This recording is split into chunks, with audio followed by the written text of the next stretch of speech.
জন্য এসেছি। ভাই ইকুড়া একটু বাড়ায় দেন, ইকুড়া দেন, গলা ভাঙ্গা থাকে যদি আওয়াজ না আসে। মাইকে ডিস্টার্ব করে ঠিক করেন, প্রধান অতিথি আসলে তো আলোচনা করতে পারবে না। আওয়াজ যদি ঠিক না থাকে ওয়াজ কখনো সম্ভব হয় না। কথা কোন ঠিক কিনা বলে? আল্লাহুম্মা, বড় করে বলতে হবে, বড় করে।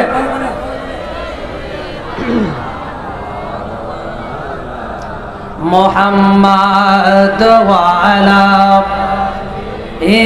সাইয়্যিদিনা আল্লাহুম্মা সাল্লি আলা সাইয়্যিদিনা মুহাম্মাদ ওয়া আলা আলি সাইয়্যিদিনা। গভীর মনোযোগ, গভীর মনোযোগ। ওই সুলাইমান আলাইহিস সালামের ডাক দিয়া কয়, এই হুদহুদ পাখি রে, সব পাখি আমার দরবারের মধ্যে আছে, কিন্তু তুমি কেন নাই? তুমি কোথায় গিয়েছিলে? ওই পাখিটা ডাক দিয়ে কয়, নবী গো, আমি ইয়ামেনের সাবা নগরের মধ্যে গিয়েছিলাম। কিসের জন্য গিয়েছিলাম? ডাক দিয়ে কয়, নবীজি, আমি হঠাৎ করে তাকায় দেখি আমার মতো একটা পাখি এখান থেকে উড়ে উড়ে আসতেছেন। যখন আমি জিজ্ঞাসা করলাম, আরে ভাই তুমি কোথায় যাইবা? ওই পাখিটা ডাক দিয়ে কো, পাখি রে তুমি কোথায় থাকো? কয় আমি এইখানের মধ্যে সুলাইমান পয়গম্বরের দরবারের মধ্যে থাকি। আমিও তো তোমার চাইতে আরো বড় দরবারের মধ্যে থাকি। ডাক দিয়া কয়, ওই পাখি, আমি যেই দরবারের মধ্যে থাকি গো, এই দরবারটা কিন্তু ছোট্ট কোনো দরবার নয়।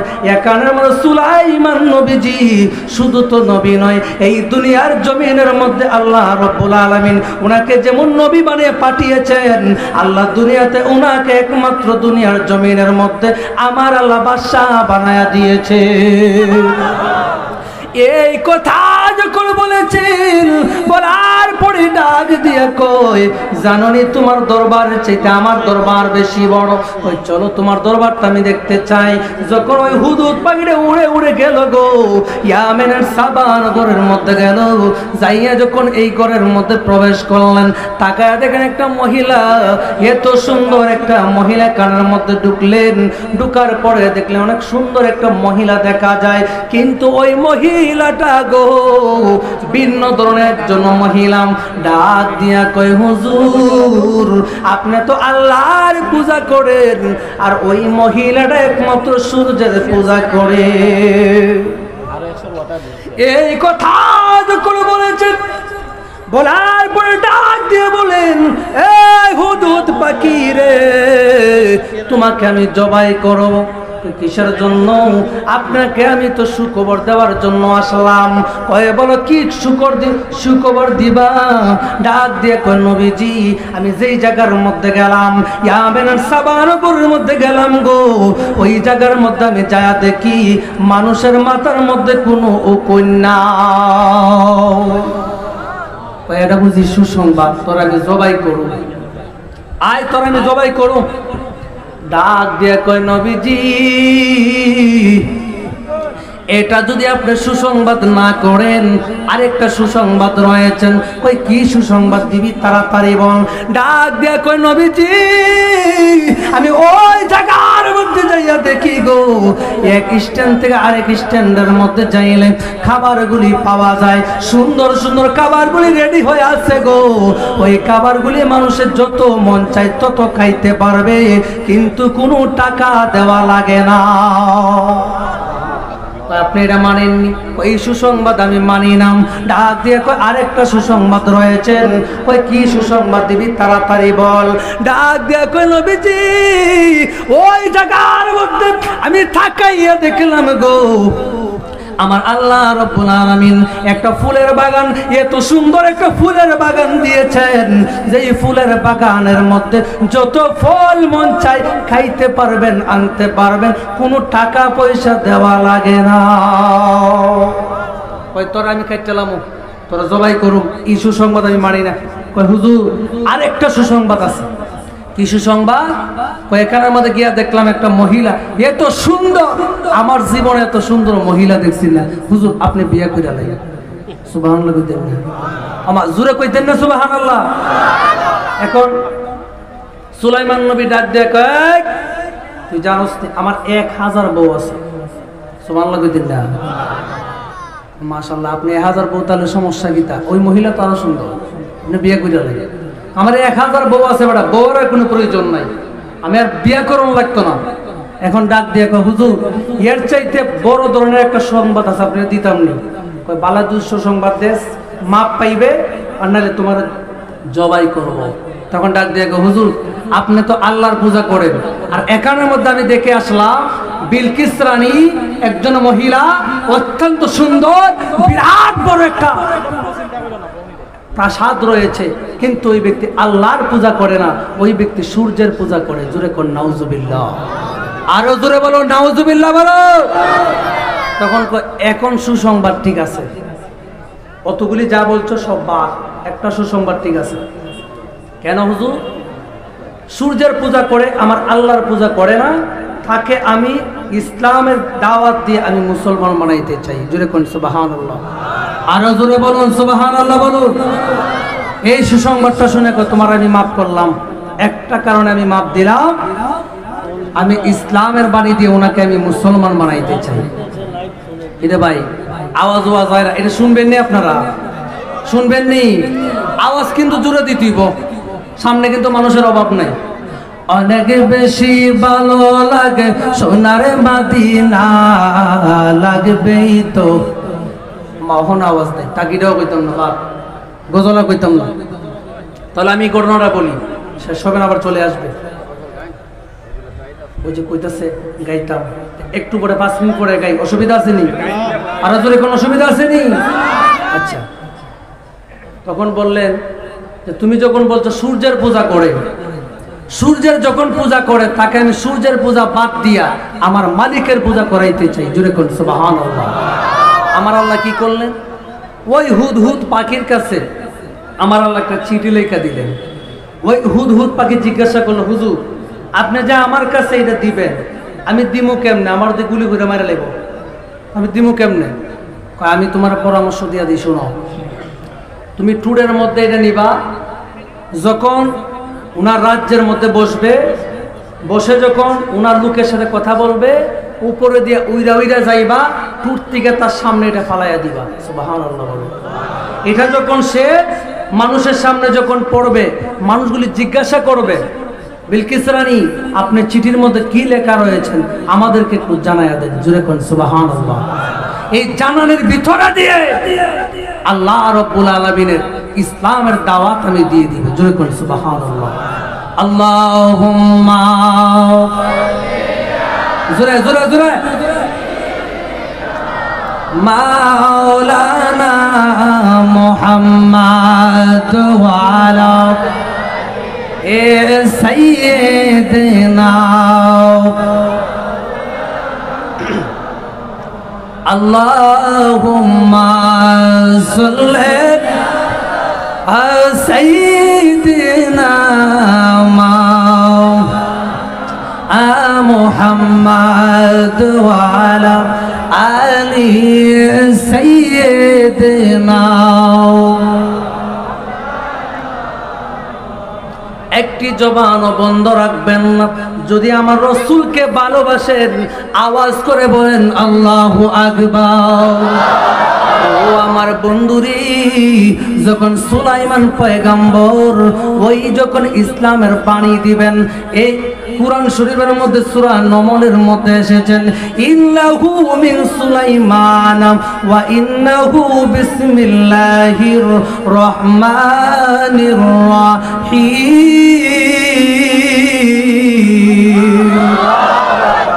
ওই বাণীটা দিয়ে যখন সুলাইমান নবী তার টুটে টুটের মধ্যে যখন লাগায়া দিলেন, ও হুদহুদ পাখি যাও, তোমার টুটের মধ্যে আমি লাগায়া দিলাম, যাও যাও তার দরবারের মধ্যে যাও, ইয়ামেনের সাবা নগরের মধ্যে যাইবা, যাই উপরে দিয়ে উইরা উইরা যাইবা, তার রাজ্যের মধ্যে যখন বসবে, লোকদের সাথে যখন কথা বলবে, উপরে দিয়ে তুমি যাইবা, টুট থেকে এটা যখন নিচের মধ্যে পালাইবা, পালানোর পরে বিলকিস রানী যখন সামনের মধ্যে আইনা যখন ওই কুরআন শরীফ কুরআনের আয়াতগুলি যখন তেলাওয়াত করবে, লোকেরা জিজ্ঞাসা করতে হবে, ও বিলকিস রানী, আপনার কাছে কে দাওয়াত দিয়েছেন, কি চিঠি লিখেছেন?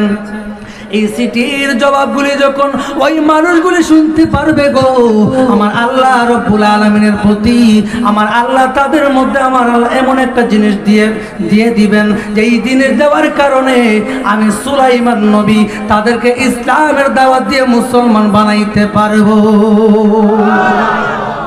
যখন এই কথাটা বলে দিল, বলে দেওয়ার পরে পাখির টুটের মধ্যে দিলেন, টুটের মধ্যে দিয়া যখন পাখিরা ওই রাজ্যের মধ্যে গেলেন, যাই টুট থেকে যখন নিচের মধ্যে পালাইলেন, পালানোর পরে বিলকিস রানীর হাতের মধ্যে নিলেন, হাতের মধ্যে নিয়াম যখন এই জিনিসটা পড়তেছেন, ওই লোকেরা জিজ্ঞাসা করলো, রানী গো, এই চিঠিটা কোথায় থেকে আসলো, কে আপনার কাছে পাঠাইলো? ওই চিঠির মধ্যে লেখা রয়েছে, ইন্নাহু মিন সুলাইমান ওয়া ইন্নাহু বিসমিল্লাহির রাহমানির রহিম। ওই কে পাঠাইলো? ওই এমন একটা লোকে পাঠাইলো আমার আল্লাহ রাব্বুল আলামিন। সুলাইমান নবী জেরুজালেম থেকে আমার কাছে চিঠি পাঠিয়েছেন। সুলাইমান নামে একজন পয়গম্বর, ওই সুলাইমান নবী পাঠাইছেন বিসমিল্লাহির রহমানির রহিম, বিসমিল্লাহ করে শুধু শুরু করলেন ইসলামের বাণী। এই কথাটা যখন বলেছেন, তার রাজ্যের লোকেরা দাঁড়ায় গেলেন, দাঁড়ায় ডাক দিয়া কয়, রানী, আপনি শুধু আমাদেরকে একটু পারমিশন দেন, আমরা সুলাইমান পয়গম্বরের দরবারগুলি আমরা দুলিশাত করে দিতে চাই। জুড়ে কন্যা নাউজুবিল্লাহ। এই কথাটা যখন বললেন, বলার পরে গো, এই বিলকিস রানী কিন্তু একটু বুদ্ধিমতী মহিলা ছিলেন। ডাক দিয়ে কয়ে, তোরা জানোস নি, যারা তোরা দুলিশাত করতে চাস, ওই ব্যক্তি সাধারণ কোনো ব্যক্তি নয়, আমার আল্লাহ রাব্বুল আলামিন উনাকে একজন পয়গম্বর বানায় দুনিয়াতে পাঠাইছেন। শুধু পয়গম্বর নয়, উনিও কিন্তু দুনিয়ার জগতের মধ্যে একজন বাদশাহ হিসাবে আসেন। জুড়ে কন্যা সুবহানাল্লাহ। ডাক দিয়া কয়, রানী, আপনি শুধু আমাদেরকে পারমিশন দিয়া দেন, কিন্তু নবীর বিষয়টা কিন্তু তারা বুঝে না। ডাক দিয়া কয়, রানী গো, ও রানী, আপনি যদি পারমিশন দেন, এখন আমরা মাঠের মধ্যে নেমে যাব। ডাক দিয়া কয়, মাঠের মধ্যে নামার কোনো দরকার নাই, আমি আগে একটু টেস্টিং করতে চাই, ওই জগতের মধ্যে যদি ওই ব্যক্তি শুধু বাদশা হয়ে থাকে, যদি নবী না হয়, ওনার সাথে আমিও যুদ্ধ করবো। এখন কিন্তু কি করবেন? পরীক্ষা করবেন, তিনি কি নবী নাকি শুধু বাদশা। পরীক্ষা ওই জন্যই করে, যদি ওই ব্যক্তি নবী হয়, নবীর সাথে কোনো ব্যক্তি কুলাইতে পারে না। জোরে কোন ঠিক কিনা বলে, আরো জোরে বলেন ঠিক না বেঠে। নবীর সঙ্গে যদি দুনিয়ার জগতের মধ্যে যে কোনো ব্যক্তি যদি নবীগণের বিরুদ্ধে যদি কথা বলে, আল্লাহ রাব্বুল আলামিন তাদের উপরে গজব দিয়ে, লানত দিয়ে আল্লাহ বেজ্জতি করে। কথা বলুন ঠিক কিনা বলো। এই কথাটা কি সত্য না মিথ্যা? আরো জোরে কোন সত্য না মিথ্যা বলো। ফ্রান্সের জমিনের মধ্যে আপনারা জানেন, আমার নবীকে ব্যঙ্গ করে আমার নবীর উপরে, আমার নবীর শানের উপরে বেয়াদবি করতেছে। আপনারা জানেননি? এটা জানেননি? বলেন। আমি এই মাহফিল থেকে বলতে চাই, যদি আমরা এই দুনিয়ার জগতের মধ্যে মুসলমান হয়ে থাকি, যদি রাসূলের উম্মত হয়ে থাকি, রাসূলের যদি খাঁটি উম্মত হতে চাই, একটা কথা মনে রাখবেন, এই ফ্রান্সের জমিনের মধ্যে যতগুলি পণ্য বাংলাদেশের মধ্যে প্রত্যেকটা দোকানে দোকানে আছে, প্রত্যেকটা পণ্যের মধ্যে আগুন লাগিয়ে পড়ে দেওয়া। কথা কোন ঠিক কিনা বলো। এটার মধ্যে আমরা একমত আছি না নাই? আরো জোরে বলেন আছি না নাই বলো। যেই দেশের মধ্যে আমার নবীর মর্যাদা নাই, যেই দেশের মধ্যে আমার নবীজির মহব্বত নাই, যেই দেশের মধ্যে আমার রাসূলের ভালোবাসা নাই, ওই দেশের পণ্য কোনোদিন মুসলমান খাইতে পারে না। কথা কোন ঠিক কিনা বলেন? আরো জোরে বলুন, ঠিক না বেঠে? আমার নবীকে যদি দিয়ে তার যে কোনো ব্যক্তি যদি কথা বলে, আমরা জীবন দিতে চাই কি চাই না? আমাদের শরীর থেকে আমরা রক্ত দিতে চাই কি চাই না? প্রয়োজনে আমরা আমার নবীকে নিয়ে যারা কটূক্তি করেছে তাদের বিরুদ্ধে আরেকটা যুদ্ধ হবে। এই যুদ্ধ হচ্ছে ঈমানি যুদ্ধ। কথা বলো ঠিক কিনা বলো? সবাই কি একমত আছেন না নাই? আরো জোরে কোন আছেন না নাই বলো? ওই বিলকিস রানী, কোন কথা বলছিলাম মনে আসেনি আপনাদের? বিলকিস রানী তা তো বুদ্ধিমতী মহিলা ছিলেন। যদিও বিলকিস রানী যদি সূর্যের পূজা করেও থাকে, কিন্তু তার মধ্যে বুদ্ধি ছিল যে আমি যে যুদ্ধ করব, যদি বাদশা হয় যুদ্ধ চলবে, যদি বাদশা না হয়, দুনিয়ার জগতে যদি পয়গাম্বর হয়, নবী হয়, ওনার সাথে যুদ্ধ করা সম্ভব নয়। কথা কোন ঠিক কিনা বলে? একজন অমুসলিম যদি একজন পয়গাম্বরের প্রতি এত ভালোবাসা থাকতে পারে, আল্লাহর প্রতি ভয় থাকতে পারে, আমাদের থাকার দরকার আছে না? আরো জোরে বলেন আছে না নাই বলো? আমার নবী কিন্তু হিন্দুদেরকে সম্মান দিয়েছেন। কথা কোন ঠিক কিনা বলেন? এখন আলেম আছে কই দিলাম ভাই, আমি মিথ্যা কথা বলতেছি না। আমার নবী কিন্তু হিন্দুকে সম্মান করেছেন, ইহুদিদেরকে সম্মান করেছেন, বৌদ্ধ নাসারাদেরকে সম্মান করেছেন। আমার নবী যদি প্রত্যেকটা জাতিকে, যদি প্রত্যেকটা ধর্মের লোককে যদি আমার নবীজি সম্মান করে থাকেন, আজকে কেন আমার নবীর বিরুদ্ধে কথা হবে, সেই বিষয়টা আমাদের জানার দরকার আছে না নাই বলো? আরো জোরে বলো, আছে না নাই বলো? এই জন্য বলে সাবধান হয়ে যাওয়া দরকার আছে না? এখন কি করবে বিলকিস রানী? ডাক দিয়ে বলেন, দেখলে যদি পয়গাম্বর হয় তার সাথে আমি যুদ্ধ কিয়ামত পর্যন্ত করলে আমার সম্ভব নয়। সুবহানাল্লাহ বলবেন না? আরো জোরে কোন না সুবহানাল্লাহ বলো? কয় এখন কি করব? পরীক্ষা করতে হবে। কেমনে? রেওয়ায়াত রয়েছে। কি করব? কয়েকজন লোক রেডি করলেন, রেডি কইরা 3টা স্বর্ণের ইট দিলেন একজনের হাতে। অনেক রেওয়ায়াত আছে, 50টার মতো আছে, 100 আছে, অনেক রেওয়ায়াত, আমি 3টা বলি। 3টা ইট দিলেন, স্বর্ণের ইট দিলেন একজনের হাতে, আর একজনের হাতের মধ্যে দিলেন 3টা আতরের বোতল, আর বললেন কয়েকটা মহিলাদেরকে সুন্দর করে সাজাও, গুছায়া তাদেরকে নিয়ে জেরুজালেম ওনার দরবারের মধ্যে চলে যাও। ওই সুলাইমান নবী যদি এই জিনিসগুলি যদি উনি গ্রহণ করে, আমি বুঝতে পারবো তিনি নবী নয়। নাউজুবিল্লাহ বলেন। যদি গ্রহণ না করে 100% উনি একজন নবী। সুবহানাল্লাহ বলেন। এখন এটা জানলেন, উনি কিন্তু জিনের বাদশা ছিলেন। কার বাদশা? জিনের বাদশা। এখন জিনে গিয়ে বলতেছে, হুজুর খবর লইছেন নি? কি খবর? খবর হইল ইয়ামেনের সাবানগর থেকে বিলকিস রানী আপনাকে পরীক্ষা করার জন্য 3টা স্বর্ণের ইট দিয়া পাঠাইতেছে, 3টা সুন্দর মহিলা দিতেছে, আপনার লোভ আছে কিনা পরীক্ষা করতো। এরপর 3 বোতল আতর দিয়া পাঠাইতেছে। হুজুর একটা কাজ কর, 5 মিনিটের ভিতরে আমার জেরুজালেমের মধ্যে যত জায়গা আছে, যে জায়গার মধ্যে গরু বাছুর রাখলে পরে ফরসাপ পায়খানা করে, এই জায়গা শুদ্ধা, প্রত্যেকটা জায়গাকে তোমরা স্বর্ণ দিয়ে ডালাই করে দাও। এত আসতে বললেন সুবহানাল্লাহ? আরো জোরে বলেন না সুবহানাল্লাহ বলো?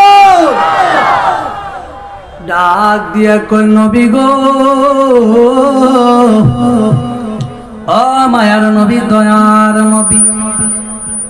ফুট করে গেলেন, রেখে তো সামনে আছে, আমি রেখে তো ফুট করে আওয়াজ ডর করে তো পাল মেরে উঠছি। ডাক দিয়া কই, নবীজি আমরা কি কাজটা শুরু করে দেব? যাও কাজটা শুরু করে দাও। ওই সুলাইমান নবী গো যখন বললেন যাও কাজটা শুরু করে দাও, কাজটা যখন শুরু হয়ে গেল, এই জেরুজালেমের মধ্যে সব জায়গার মধ্যে এই স্বর্ণ দিয়ে ডালাই করলেন। ডালাই করা শেষ হয়ে গেল, ডাক দিয়ে কয় নবীজি, ও সুলাইমান নবী, আপনার কথা মতো আমরা সব জায়গার মধ্যে ঢালাই করে দিলাম, এখন আমরা কি করব? কয় যাও, ভালো আতর কোন জায়গার মধ্যে আছে বলো। তারা ডাক দিয়ে কয় নবী গো, ভালো আতর যদি আনতে হয় একমাত্র সাগরের নিচের মধ্যে যাইতে হবে। ওই সাগরের নিচের মধ্যে যাইয়া যে একটা গাছ রয়েছেন, এই গাছের পাতাগুলি রয়েছেন, এই পাতাগুলি ছিললে পরে একটা কষ বাইর হয়, এই কষটা দিয়ে শ্রেষ্ঠ আতর বানানো হয়।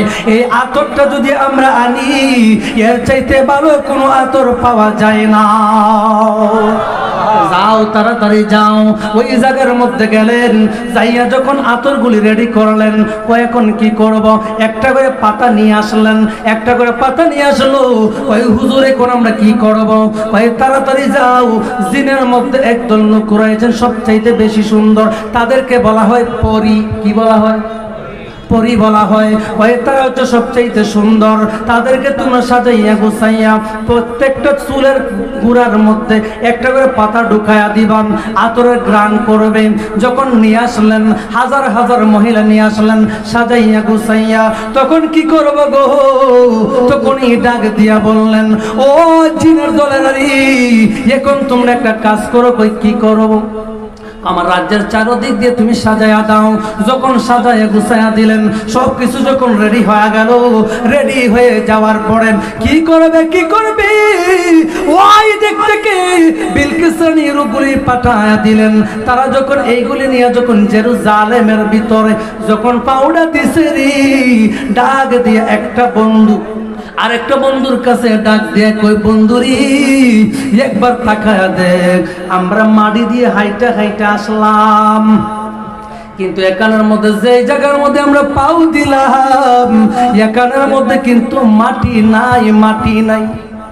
আমার মনে হয় এখানের মধ্যে স্বর্ণ দেখা যায়। আল্লাহু আকবার বলো। কই কি কস? এই জায়গার মধ্যে স্বর্ণ কই থেকে আইব? কই তুই তাকা দেখ। যখন তাকা দেখলেন, দেখেন আসলেই তো এখানের মধ্যে স্বর্ণ দেখা যায়। এখন মাঠের দিকে তাকাইলেন, মাঠের মধ্যে গরু ছাগল বকরিগুলি এখানের মধ্যে বান্ধা রয়েছেন, পায়খানা প্রস্রাব করতেছেন। তাকায়া দেখতেছেন ওই জায়গার মধ্যে স্বর্ণ দেখা যায়। ডাক দিয়া কই, ওই বন্ধু আবার তাকায়া দেখ, শুধু রাস্তা নয়, কোন জায়গার মধ্যে আছে ওই জায়গার মধ্যে তুই তাকা দেখ। এই মাঠের মধ্যে গরু ছাগল বকরিগুলি রয়েছে, এই জায়গার মতো একমাত্র স্বর্ণ দেখা যায়।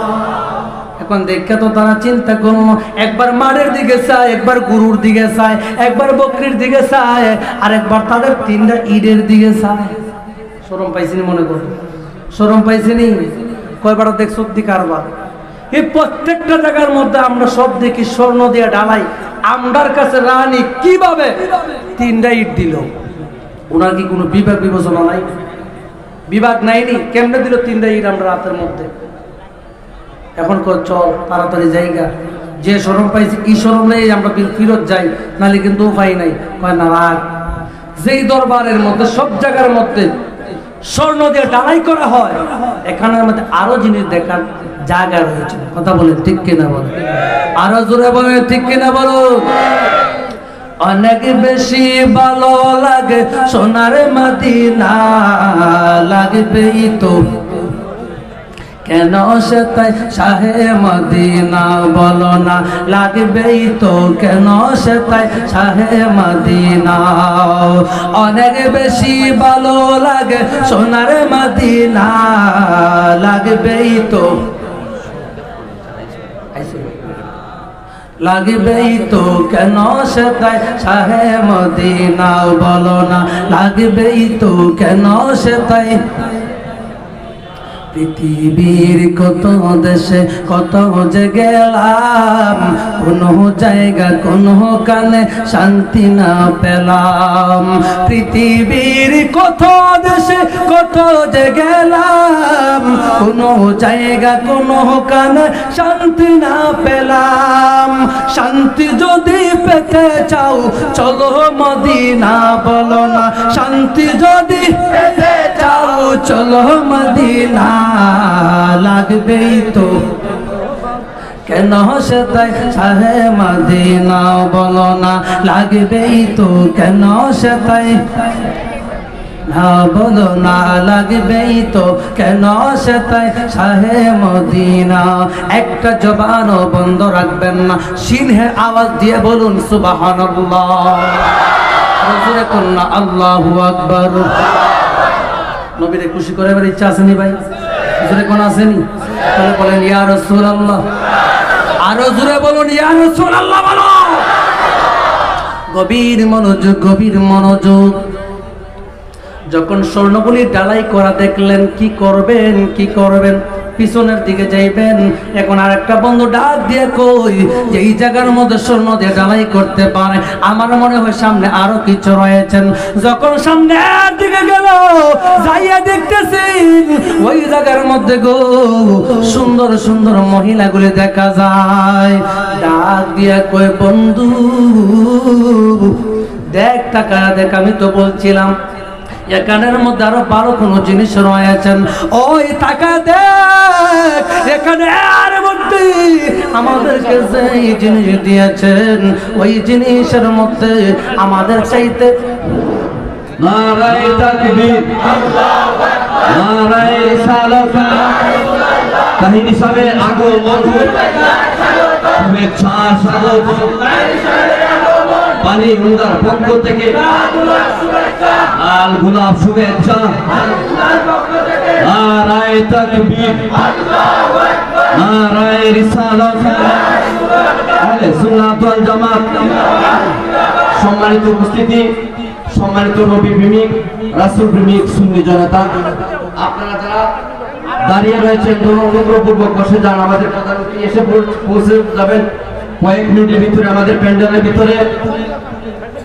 নারায়ে তাকবীর আল্লাহু আকবার নারায়ে রিসালাত আহলে সুন্নাত ওয়াল জামাত ঈদে মিলাদুন নবী জিন্দাবাদ দয়াল নবীর আগমন শুভেচ্ছা স্বাগত প্রধান অতিথির আগমন শুভেচ্ছা স্বাগত পানি উমদার পক্ষ থেকে সুন্নি জনতার পক্ষ থেকে মাহফিলের পক্ষ থেকে নারায়ে গাউসিয়া নারায়ে রিসালাত প্রধান অতিথির আগমন আল্লামা মুফতি গিয়াসউদ্দিন আত-তাহিরি সাহেবের আগমন আল্লামা পীর মুফতি গিয়াসউদ্দিন আত-তাহিরি সাহেবের আগমন পানি উমদার পক্ষ থেকে সম্মানিত সুন্নি জনতা আমাদের আসন ব্যবস্থার কম থাকায় আপনাদের কাছে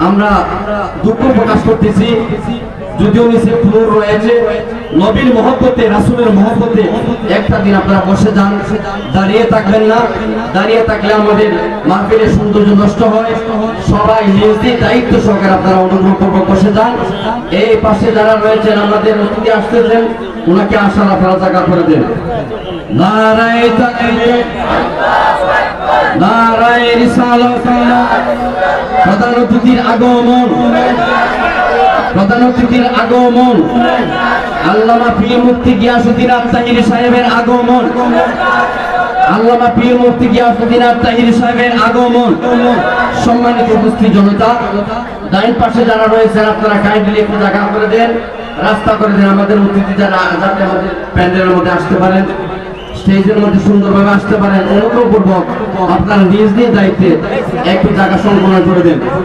আপনারা পাশে যারা দাঁড়িয়ে রয়েছেন অনুগ্রহপূর্বক আপনাদের কাছে আমরা অনুরোধ সহকারে বলতেছি আপনারা দয়া করে বসে যান উনি আসতেছেন আমরা বিলম্ব করব না আশা করবেন আমরা আমাকে মাইক দিয়ে দেব নারায়ে তাকবীর আল্লাহু আকবার নারায়ে রিসালাত প্রধান অতিথির আগমন আল্লামা পীর মুফতি গিয়াসউদ্দিন তাহির সাহেবের আগমন আল্লামা পীর মুফতি গিয়াসউদ্দিন তাহির সাহেবের আগমন পানি উমদার পক্ষ থেকে লাল গোলাপ শুভেচ্ছা পানি উমদার পক্ষ থেকে সুন্নি জনতার পক্ষ থেকে আজকে মাহফিলের পক্ষ থেকে নারায়ে তাকবীর আল্লাহু আকবার নারায়ে রিসালাত আহলে সুন্নাত ওয়াল জামাত বাগেরহাট নুরানি সংগঠন কর্তৃক আজকের সুন্নি মহাসম্মেলন ঈদে মিলাদুন্নবী সম্মেলন। সম্মানিত উপস্থিত জনতা, আপনারা অবশ্যই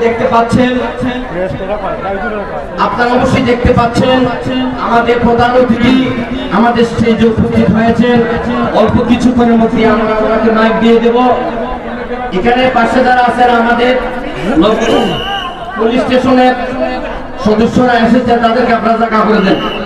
তারা আমাদের মেহমান, আইন শৃঙ্খলা বাহিনীর সদস্য রয়েছেন, আপনারা অনুগ্রহপূর্বক তাদের জন্য জায়গার ব্যবস্থা করে দেন।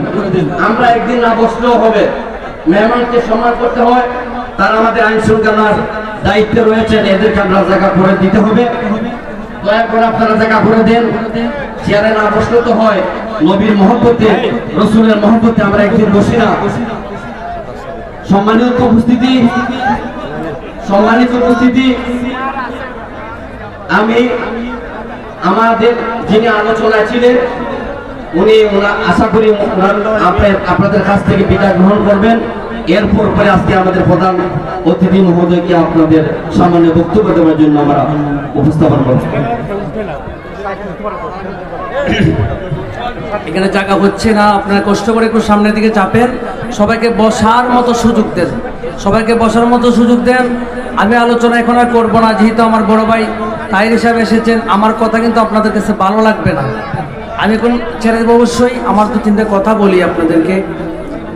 তাহির সাহেব হচ্ছেন আমাদের সুন্নিয়তের কলিজার টুকরা, কথা কোন ঠিক কিনা বলে? এই জুড়ে বলতে হবে, ঠিক কিনা বলো? তাহির সাহেব হচ্ছেন আমাদের সুন্নিয়তের একমাত্র কলিজার টুকরা। কিসের জন্য? আলাউদ্দিন জিহাদি হুজুরকে যখন মামলা দিয়ে ভিতরে নিয়ে গিয়েছিল, তখন সর্বপ্রথম তাহির হুজুর মাঠের মধ্যে হুঙ্কার দিয়েছিলেন, কথা বলুন ঠিক কিনা? এই ফ্রান্সের জমিনের মধ্যে যখন আমার নবীজিকে ব্যঙ্গ করেছেন, উনি মাঠে ময়দানের মধ্যে আমার রসুলের প্রেম নিয়ে হুঙ্কার দিয়েছিলেন, কথা বলুন ঠিক কিনা বলুন? আমরা ওনাকে ভালোবাসতে চাই কি চাই না বলুন? আরো জোরে বলেন, চাই কি চাই না? সবাই মন দিয়ে কলিজা দিয়ে ভালোবাসবেন। আমাদের সুন্নিয়ত কিন্তু একমাত্র তাহির হুজুরের জন্য অনেক আগে যাচ্ছে। আল্লাহ পাক যেন আমাদের সবাইকে কবুল করেন। আসসালামু আলাইকুম ওয়া রাহমাতুল্লাহি ওয়া বারাকাতুহু।